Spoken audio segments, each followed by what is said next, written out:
Taarifa hii habari ni kwa udhamini wa kampuni ya kutuma na kupokea pesa Fizi One.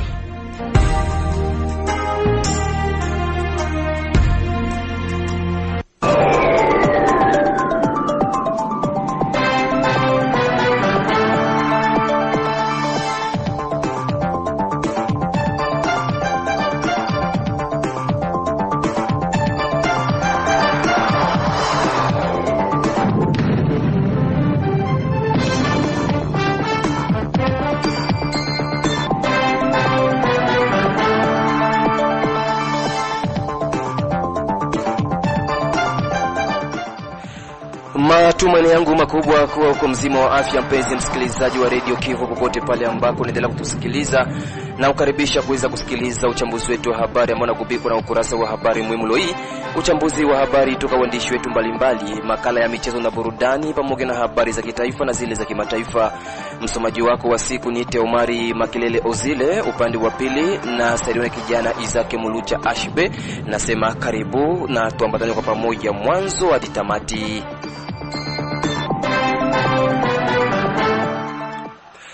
Kabla ya kujikita kwa undani wa uchambuzi wetu wa habari zenyewe kwa kina, hebu fuateni habari muhimu hii ambayo inamkaribisha mwenzangu Safari Alimasidilwe. Ni kushukuru sana Omar Makelele Ozil kwa kunipa fursa hii ya kuwaletea wasikilizaji wetu habari muhimu. Na katika habari muhimu tuanzie na pa Baraka ambako chuo kikuu cha Kiganga mjini Baraka STM Baraka kimeandaa mjadala au conference debat siku ya Jumamosi ya tarehe 24 Mei 2025 ndani ya chuo hicho kwa lengo la kuhamasisha wananchi wa Baraka na tarafa la Fizi kwa ajili ya kusafisha mazingira na maendeleo ya mji wa Baraka. Huko Buozi ni kwamba nyumba zaidi ya 13 na vitu vingine vya samani kuungua. Hayo ndio matokeo ya ajali ya moto iliyoripotiwa usiku wa kucha siku ya 3 ya wiki tunayo kwenye kijiji cha Buozi groupment ya Mudusa tarafani Kabare. Ajali hiyo ilisababishwa na kutokupangwa sawa kwa nyaya za umeme. Tumalizie na habari za kitaifa ambako waziri mkuu wa zamani nchini DRC Augustin Matata Ponyo Mapo amehukumiwa Jumanne hii ya tarehe 20 Mei 2025 na korti kuu ya kikatiba ya Jamhuri ya Demokrasia ya Kongo kifungo cha miaka 10 jela kwa ubadilifu wa pesa za mradi wa Bukangalonzo. Hivyo ni baada ya maamuzi yaliyotolewa pa Kinshasa. Mwenzangu Omar Makelele Ozil naweka nukta kwenye habari muhimu. Asante sana Safari Alimasidilwe katika habari muhimu zako hizo. Tujikite sasa ndani ya uchambuzi wetu wa habari zenye kwa kina. Tukianzia katika mji wa Baraka ni kwamba uongozi wa wamiliki wa duka za dawa Baraka Fizi Iprofafi kwa ufupi umetaja kuhuzunishwa kwa namna wanamemba wao wanavyosumbuliwa na kitengo cha anti-fraud pa Malinde, pia vizuizi vya wazalendo pindi wanaposafirisha dawa zao eneo tofauti. Wilonja Nondo Mamafare, mkuu kiongozi wa shirika hilo, anaeleza yafuatayo. Kufuatana na usumbulifu wenye bamambre tuliko nasumbuliwa pale Malinde na service ya anti-fraud pale, ilibidi mimi nifike hapa kwa sababu nilipita pale Malinde nikaonana wale wahusika wale wa service ya anti-fraud.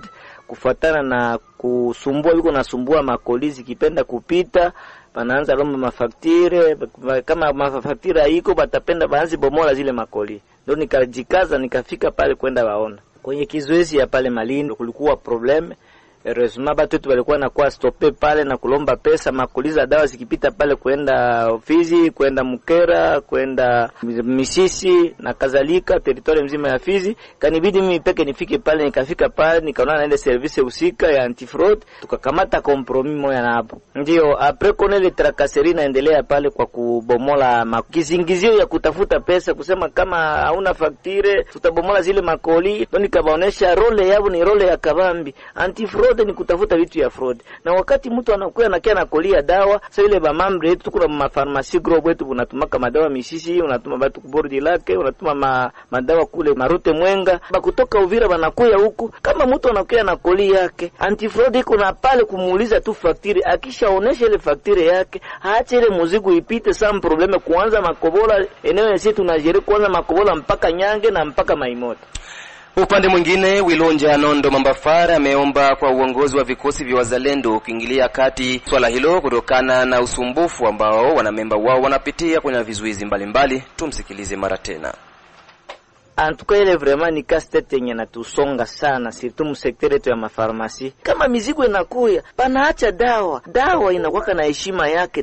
Dawa ni maisha ya watu, Na kuko collaboration tunakuwa nayo entre basoda, sisi waganga, madawa vya vile. Wakati mtu anakia na dawa mu vizuizi yote kuanza Makobola mpaka Nyange na Maimoto kule. Wakati banaona mtu motari analeta madawa, iko nakuuliza dawa, amuulize tu facture. Na kisha oneshe ile facture, haache ile koli ipite, haache ile kusema sema tunatanza cheke, unayama hivi ndio Mungu anatoka hivi na hivi, Mungu anakuya hivi na hivi. Ile yote ni kutafuta tu faso ya kula franga. Oro ni sisi tu tunapaswa ishi nao collaboration ya mzuri. Kwa viongozi wa wazalendo vraiment ni tunapenda watu wetu wakuwe na liberty ya kutembea. Tu wakati dawa inakosekana hata kwa mahopito mu territory ya Fizi ni probleme. Lakini tunajitone mwaeze tu zote tunajikaza tunajiprocure madawa hier kusudi tukie tunuride population yetu ya Fizi na tuangalie tunaweza renforcer mahopito zetu ziko mu territory ya Fizi na ma centre medico porque zipate nusu ya dawa. Lakini kufika tena mtu kutoka kwanza kitoka Uvira tu unaingia pale Promia Makobola unakuwa sasa unaingia mapeye étranger wanaanza kuuliza wanakuuliza hiki wanakuuliza kile au tutabomola muzigo. Ile yote ni kupenda tu batafute pesa. Lakini tunilipatana kusema kama bakuwe na lomba tu facture ile inatosha. Mtu akishaonesha facture pale ni sawa. Lakini kama aoneshe facture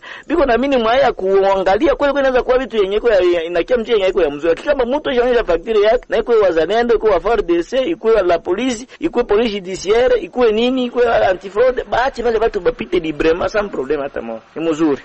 Tusalie tu katika mji wa Baraka ni kwamba chuo kikuu cha Kiganga mjini Baraka Eastern Baraka kimeandaa mjadala au conference débat siku ya Jumamosi ya tarehe 24 Mei 2025 ndani ya chumba cha chuo hicho kwa lengo la kuhamasisha wananchi wa Baraka na tarafa la Fizi kwa ajili ya kusafisha mazingira na maendeleo ya mji wa Baraka. Katika mazungumzo na Radio Kivu, msemaji wa Eastern Baraka Bwana Bone Kalibanga MSF amesema kisha kuona hali ya uchafu kuendelea katika mji wa Baraka na hata watu kuumwa magonjwa yanayotokana na uchafu ndiyo malengo makubwa ya wao kuandaa mjadala huo. Huyu ameomba kwa raia wa Baraka na Fizi nzima kwenda kwenye mjadala huo kama alivyoeleza. Asante sana. Mimi nimewajili hapa kwenye Radio Kivu. Ninayo message moja ambao napenda kupana kwa raia wa Baraka na territoire nzima ya Fizi. Kusema kama Eastern Baraka inaorganize conference débat na ISDER Fizi. Hiyo conference débat ina malengo za mingi. Lengo moja kuu ya hiyo conference ni kupenda kuangalia gisi gani tunaweza kusafisha mazingira yetu na kuangalia gisi gani vile yetu ya Baraka inaweza kuendelea, sababu kuko zimwa magonjwa fulani zinatokana na mazingira mbaya. Alafu kwa kuepuka ile tukaona tuorganize ile conference débat sababu itasaidia kameme kusensibilize population yote nzima. Tujelekeze kule Malinde, makao makuu ya sekta ya Mutambala. Ni kwamba shirika la raia ndani ya sekta ya Mutambala limepongeza umoja wa wabunge wa taifa wachaguliwa wa tarafa la Fizi katika kutatua matatizo mbalimbali ya tarafa hilo. Hivyo ni baada ya wabunge hao kuandaa safari ili kuja kuomboleza pamoja na wahanga wa mafuriko ya kijiji cha Kasaba, sekta ya Nganja, tarafani Fizi. Kwake Emedi Kaongo Bieneme, mwenyekiti wa muundo huo wa kiraia, ameanza kwanza kushukuru wabunge hao huku wakiomba wafanyasiasa wengine wazawa wa tarafa la Fizi kuiga mfano huo. Tunashukuru sana kwa hali ambayo tunakwenda kuiona kwa wabunge wetu, wabunge wa taifa kama wabunge wa mikoani. Tunawashukuru sana kuona wamekuwa umoja, wameendelea kufanya mambo yao kwa pamoja ijapo wanatoka katika vyama vya kisiasa mbalimbali. Hilo ni jambo ambalo linatujenga sana kwetu kama ofisi ya shirika la raia, na tunaweza kuwaomba waendelee kwa sura hiyo, maana ingilikuwa kama hiyo inafanyika kwa wakati wote ambao umepita, ningekuwa na matumaini ya kwamba kwetu Fizi kungelikuwa kitu ambacho kingelionyesha maendeleo mazuri, maana wakati watu wanakuwa pamoja wanajifunza nini tufanye ili kwetu kuweze kusonga mbele. Tunawashukuru sana wabunge wetu, mara tunapowaona wanakuwa wakifanya photo d'ensemble, wanakuwa fasi moja, wanakuwa wanajadili mamoja, wanakuwa wanatembelea pamoja. Vraiment ile inakuwa yenye kutujenga sana. Hivyo tunaweza omba pia hata kwa wanasiasa mbalimbali ambao ni wazaliwa wa tarafa la Fizi kutumika kwa ajili ya umoja, maana umoja ni nguvu na matengano ni udhaifu. Hapo hawaangalii vyama vya kisiasa, hapo hawaangalii mengineyo, wanaangalia kwetu kwanza. Kwa hiyo tunaweza omba hata kwa wanasiasa watoto wa Fizi kuweza kutumika kwa ajili ya maendeleo ya kwao, si kuangaliana katika vyama vya kisiasa, maana tunacholia kwetu Fizi ni maendeleo ili Fizi yetu iweze kwenda mbele. Hivyo tunaweza omba kwa wabunge wetu kwa wakati huu ambao ni wakati mgumu tunaopitia, wakati wa vita vya M23, wa prioriser beaucoup plus umoja, wasiende kabisa kutengana, waendelee kuonesha hii alama ambayo wako wanaionyesha, na tunawatakia hata ujio mwema kwetu kwa wakati wote ule ambao wanajisantiri kurudia kwao. Vraiment ni watoto wa mnyumba, tunasema karibu sana, na tunawatakia vraiment sura hiyo ya amani, sura hiyo ya umoja, sura hiyo ya unia mamoja iweze kuendelea kwao. Tunawasenti sana. Tujelekeze katika mji jirani wa Uvira. Ni kwamba rais wa nchi amenituma nije kuwaambia kuwa vita vimekwisha, ni muda wa kufikiri juu ya ujenzi wa nchi. Hayo ni miongoni mwa maneno ya hotuba yake gavana wa jimbo la Kivu Kusini Jean-Jacques Purusi baada ya kuwasili kwake Uvira siku ya pili ya wiki tunayo akitokea mjini Kinshasa. Akiwa mbele ya umati mkubwa wa raia wa Uvira waliokuja kumlaki, gavana ametoa salamu za rambirambi za Rais Felix Tshisekedi kwa raia wa Uvira. Andre Badunia Mashaka, mwanaharakati wa kisiasa jimboni Kivu ya Kusini, ametoa picha juu ya ujio wa gavana mjini Uvira. Alipima kugusa ma question ya tribalisme, sema batu wasikwe na tribalisme, faut tupiganisha adui moja mwetuko naye. C'est bon message ya mzuri, mais est-ce que tuko na tribalisme ya Uvira? Sisi tunawaza hapana, kwa sababu ukiangalia maposte zote, ma institution presque zote za leta. Ndio gouverneur amefika Uvira jana na amekuja na vice ministre wa interior, kwa na interior wamefika Uvira na wamefanya mitingi yao pale kwenye espace Orange kwa veni Faza quartier Ombe 1. Message ni kutuambia kwamba wamesema, rais amesema kwamba vita inaisha, eke yeye gouverneur ameparticipe ma reunion za Kabambi Kinshasa, na anaturasire kwamba baada ya 23 watatoka fasiti kwenye wako bientôt la solape. Na kama ba observateur averti, tumejiuliza eske mazungumzo ya Doha imeisha, na kama mazungumzo ya Doha haijaisha, kwa sababu sisi tunajua kwamba mpaka sasa mazungumzo ilikuwa suspendi, bali wapatia 2 semaines baende harmoniser ma point de vue par le fait que gouvernement il impose M23 itoke kwa maeneo yote. Ni M23 kwa Katala, M23 na ikaambia serikali ifungule plus de 300 quelque chose ya prisonniers.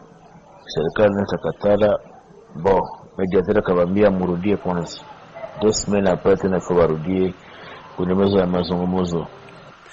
Mwishowe Andre Badunia Mashaka ameomba vitendo na sio maneno matupu. Alipima kugusa ma question ya tribalisme, sema batu wasikwe na tribalisme, faut tupiganisha adui moja mwetuko naye. C'est bon message ya mzuri, mais est-ce que tuko na tribalisme ya Uvira?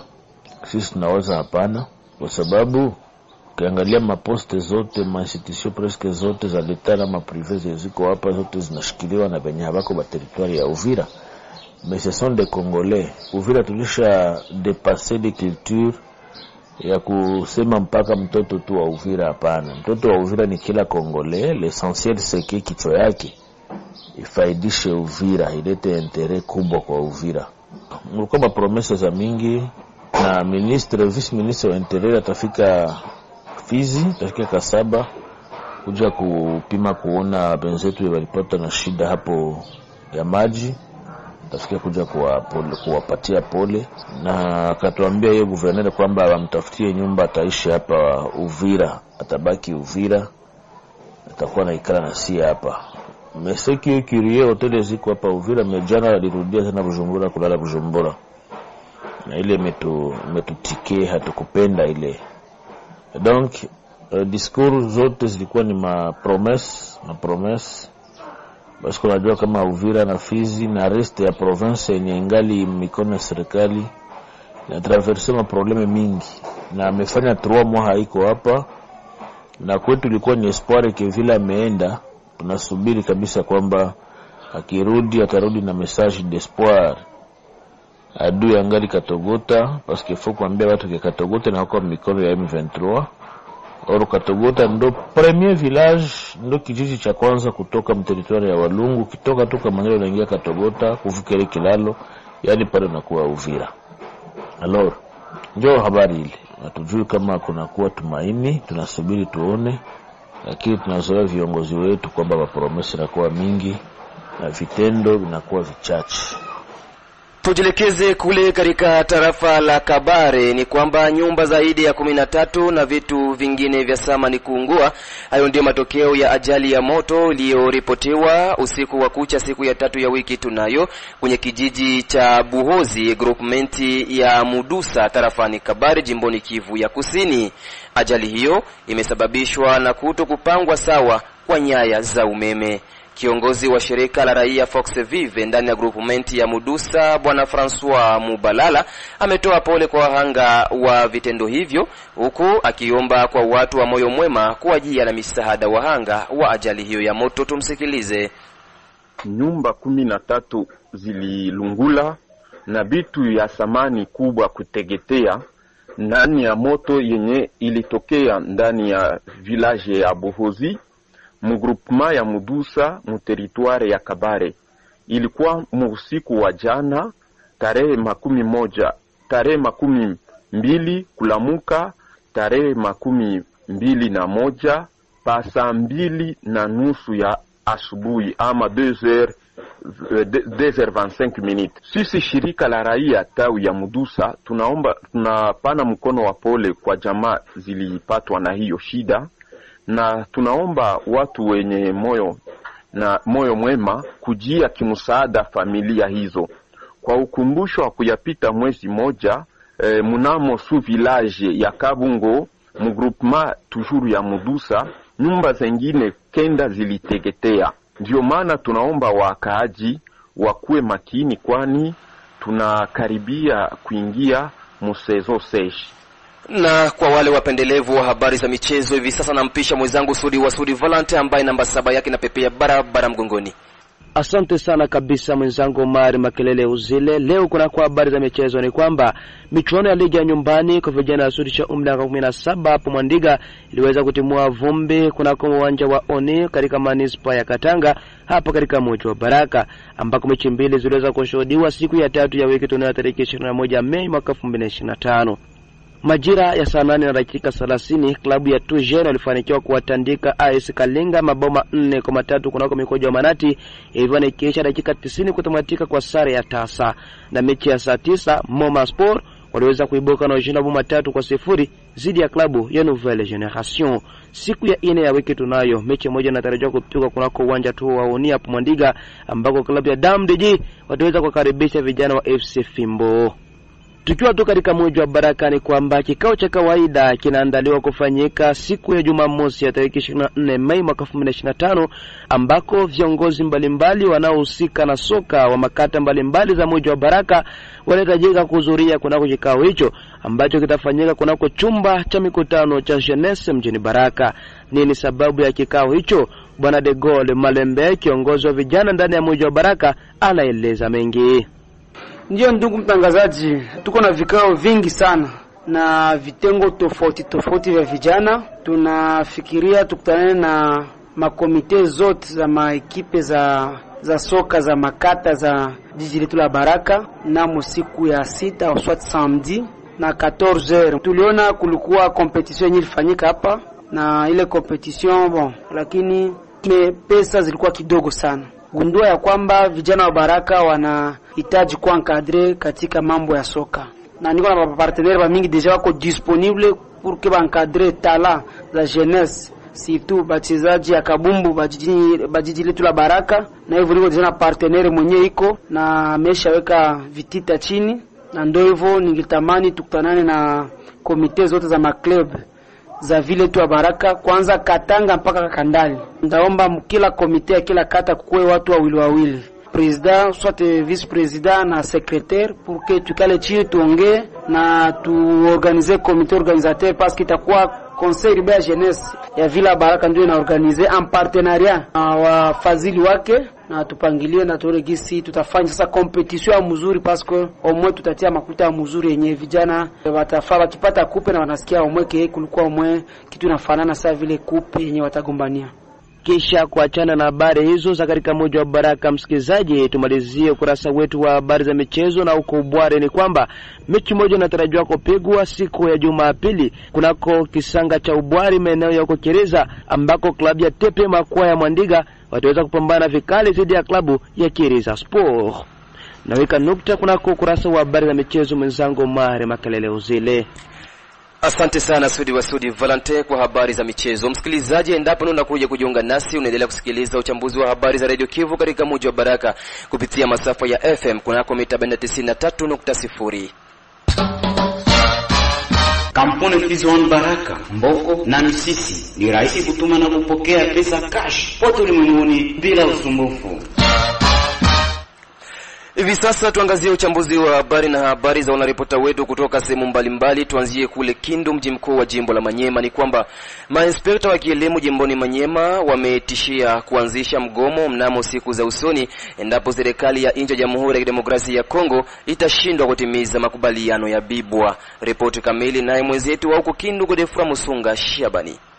Muungano ya watetezi wa inspekta waliweza kukusanyika ndani ya chumba ya mikutano Centre de Recherche pour Enseignants. Wao ni kwa ajili ya kuonesha namna gani hivyo government ya taifa aiheshimie mikataba yao, na pia vile vile kufuatilia mambo ya wainspekta kuhusu hiyo makubaliano ya Bibwa kwa ajili ya kubeba wa inspekta kimaisha. Wainspekta wale walitamka ya kwamba mbele ya mashindano kama hiyo makubaliano haikutimizwa, wao hawawezi kutumika kama vile inastahili, na kwa hiyo wanatoa mrambi yao kwa government ya taifa wawezi kutekeleza hiyo makubaliano na kufuatilia hiyo vibarua. Zakariba Fafabea ambaye anakuwa kiongozi wa sindika ya inspekta hapa ndani ya jimbo la Manyema aliweza pia kuonesha government ya jimbo ifuatilie mambo hiyo na ipeleke huko ukubwani. Kazungumza: sisi tuliweza kukutana katika mkutano wetu usio wa kawaida yenye ilialikwa wanamemba wote wa kamati ya jimbo ya sindika yetu pamoja na makamati yote ya masindika yenye napatikana kuma pool d'inspection ya primaire na secondaire ya vile ya Kindu. Tunashutumu serikali ya inchi uweza kutokuheshimu mikataba yote yenye iliweza kukamatwa na mipangilio yote yenye ilifanyikaka kwa masikilizano ya Bibwa. Neno ya pili, inspecteur na agent d'appoint wake wanapasha kupata une prime spéciale liée ku fonction yake yenye anafanya, yenyewe haifanyike hadi leo. Na ya tatu, banasema en fait kuko gratuité de l'enseignement. Ma activité yenye kufanyika kule inapasha kukua na pesa. Gouvernement ilisema itaweza kukamata charge ya ile activité yote. Mais leo inakuwa miaka tangu gouvernement ilisemaka, lakini inaonekana kama gouvernement haifanyi chochote. Ndio maana tulienda kukuta kama hali yetu ya kuishi ni mbaya na inakuwa magumu sana kwa inspecteur kufanya kazi vilivyo. Ndio maana tunaomba hivi kwa gouvernement central iweze kulipa mishahara yenyewe iliahidiwaka ya kuweza kuongeza kumishahara ya walimu bila kugawia tena. Kutokea Kindu, mji mkuu wa jimbo la Manyema, Godefra Musunga Shabani kwa niaba ya Radio Kivu Baraka. Tujelekeze kule katika jimbo la Tanganyika ndani ya tarafa la Moba. Ni kwamba shirika la Caritas Development ndani ya diocese ya Kalemi Kirungu imeandaa siku ya pili ya tarehe 20 Mei 2025 mjadala wa maonyesho ya vinyume na ubora wa kutumia rasilimali mbalimbali, hasa umuhimu wa nyuki. Hivyo ni kupitia maazimisho ya sikukuu ya nyuki duniani. Radio Kivu Moba tunajiunga na mwenzetu Isdor Kashulwe kwa ripoti kamili.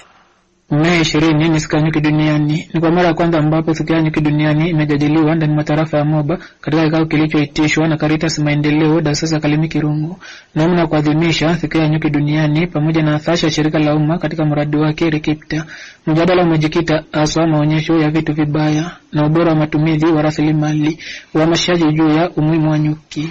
Ni siku kuu ilisherekewa dunia mzima miaka yote, lakini tarafani Moba kwa upekee miaka na miaka hatukushiriki kumbukwa nyuki inafanya kazi gani. Nyuki tulijua tuja kutuletea asali nini, na asali ilipatwa kwa namna moya isiyo ya mzuri. Napata asali unaua nyuki ya kutengeneza ile asali, na kujua mafaa ya nyuki, kujua nyuki haina ya kuluma tu watu, ni nyuki ya kutengeneza dawa, ya kutengeneza kuongeza chakula mavuno yetu, ni nyuki ya kusaidia mlimaji, ni nyuki ya kusaidia miti ya kutosha maua, mafaa ya kadhalika. Kupitia maonyesho hayo, watendaji wa Caritas wamefafanua na kuelekeza haja kubainisha umuhimu wa wadudu wa wadogo ambao watu wapo katika ukata, na pia kwa lazima kazi yao ya uchafushaji, jambo ambalo washiriki wamesema kufurahia kwa kuweza kufahamishwa siku ya nyuki duniani ya Mei 20. Sikuwa najua kama asali inatoka wapi, lakini kupitia siku ya leo najua kama asali ni mchanganyikano wa vitu vinaletaka asali. Njoo asali tunaikula ya butamu sana, ya kusaidia kutunza na ni dawa. Kitu kinasisimua zaidi ni kujua umuhimu wa nyuki. Tunajua kwanza tuko mzona agropastoral, sababu nyuki tunamjua tu mubaya, leo na waza tunamjua na mzuri wake. Anaweza kurahisisha kupandisha kiwango cha mavuno.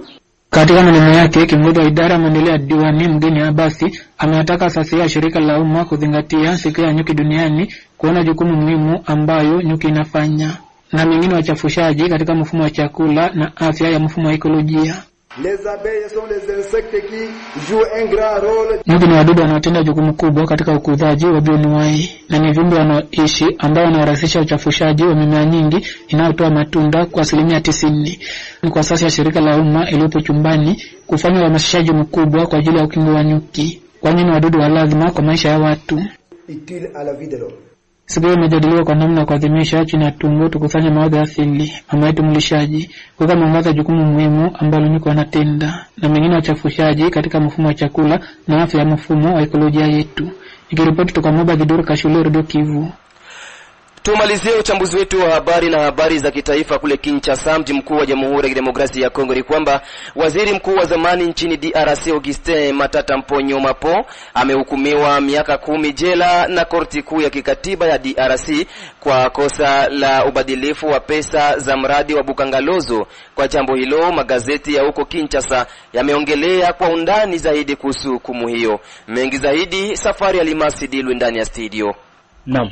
Hatua hiyo imekuja baada ya maamuzi yaliyotolewa pa Kinshasa, linaarifu shirika la habari nchini Kongo. Korti hiyo iliongeza adhabu za ziada ya muda wa miaka 5 kisha kumaliza kifungo chake cha miaka 10. Matata Ponyo na Deogracias Mutombo wamepigwa marufuku kujishughulisha na kazi za kijamii na zile za kiserikali licha ya muda wa adhabu waliopangiliwa kutamatika. Kwa kuongezea, kwa upande wa Tempête de Tropique, korti pia ilitangaza kumfukuza nchini DRC baada ya kutumikia adhabu yake mshtakiwa Groble Criston, huku korti ikiamuru kuchukuliwa vitu vyake penye thamani ya dola za Kimarekani milioni 158,849,413 kwa washtakiwa Matata Ponyo na Glabe Criston, na dola milioni 89 kwa washtakiwa Augustin Matata Ponyo na Deogracias Mutombo, kabla ya kuhukumiwa kila mmoja pesa za korti kuu lazima zilipwe kwa muda uliopangwa. Kwa upande wa gazeti la Info 27 limeandika Matata Ponyo amehukumiwa kifungo cha miaka 10 gerezani na korti ya kikatiba.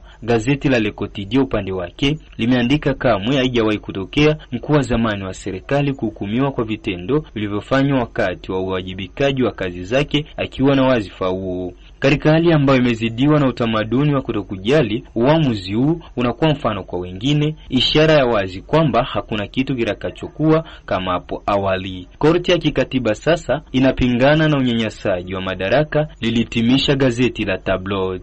Sambamba na hukumu ya Matata Ponyo, gazeti la Congo Nouveau limeandika licha ya kashfa kubwa za ubadilifu wa mali za umma, hakuna mkuu wa serikali ya sasa aliyefungwa gerezani. Kwa mradi wa siku 100 ule wa ujenzi wa visima katika maeneo kupitia Chilejelu, mradi wa matarafa 145, upatikanaji wa vifaa vya jeshi na vifaa vingine, kashfa za ubadilifu wa fedha za umma zimeongezeka chini ya serikali ya sasa, lakini uchunguzi juu ya swala hilo umepuuziwa. Hakuna watuhumiwa wa kesi hiyo walio gerezani, linachambua yo gazeti la Tri Hebdomadaire. Korti ya kikatiba kutoa hukumu pasipo kuondoa kinga ndani ya bunge inazua mjadala mkubwa, limeandika gazeti la Eco News. Kwa utetezi wa Matata Ponyo ni kesi ya kisiasa, lilihitimisha gazeti la Tri Hebdomadaire. Yote alianza mnamo Novemba 2020 wakati kitengo husika na uchunguzi wa fedha IGF kilichapisha ripoti kubwa juu ya usimamizi wa hifadhi ya viwanda ya Bukangalonzo, mradi wa kiserikali uliozunduliwa chini ya mamlaka waziri mkuu Matata Ponyo Mapo, linakumbusha gazeti la Africa News. Mradi uliopanga kupunguza umaskini ulipata ufadhili toka serikalini wa dola za Kimarekani milioni 285.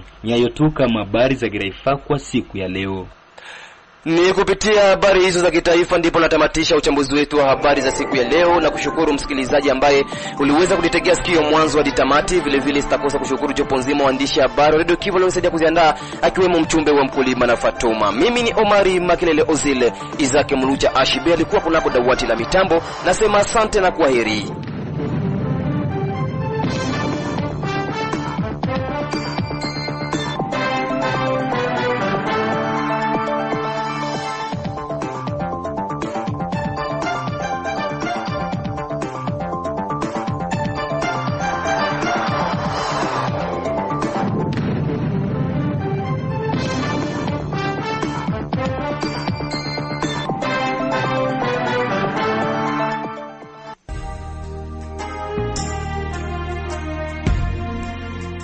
Taarifa hii ya habari ni kwa udhamini wa kampuni ya kutuma na kupokea pesa Fizi One.